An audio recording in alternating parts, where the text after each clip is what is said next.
एका काटकोन चौकोनाची परिमिती 60 सेंटीमीटर आहे. त्या काटकोन चौकोनाचे क्षेत्रफळ 200 सेंटीमीटर आहे, तर त्याची लांबी व रुंदी सेंटीमीटर मध्ये काढा, असा प्रश्न आहे. पहिला पर्याय आहे 11-19, दुसरा आहे 25-5, तिसरा आहे 16-14 आणि चौथा आहे 20 आणि 10. तर आपल्याला माहिती आहे आयताची परिमिती म्हणजे काटकोन चौकोन म्हणजेच आयत आहे. आयताची परिमिती परिमिती बरोबर असते 2 गुणिले लांबी अधिक रुंदी. आणि आयताचे क्षेत्रफळ बरोबर आहे आयताचे क्षेत्रफळ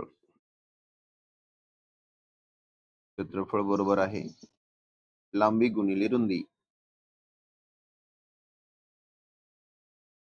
आता जर आपण नीट व्यवस्थित जर पर्याय पाहिले तर 11 आणि 19 यांची बेरीज 30 होते. म्हणजे इथं जर लांबी आणि रुंदी ह्या दोन गोष्टी ठेवल्या संख्या तर 30 दोन्ही 60 म्हणजे परिमिती येते.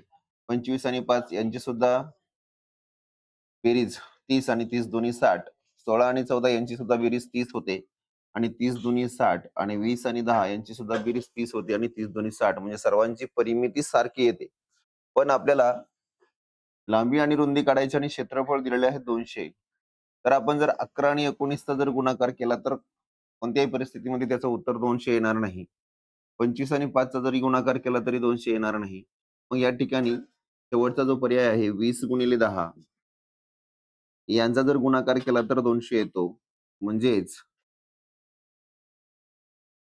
या प्रश्नाचं उत्तर आहे पर्याय क्रमांक 4, 20 आणि 10.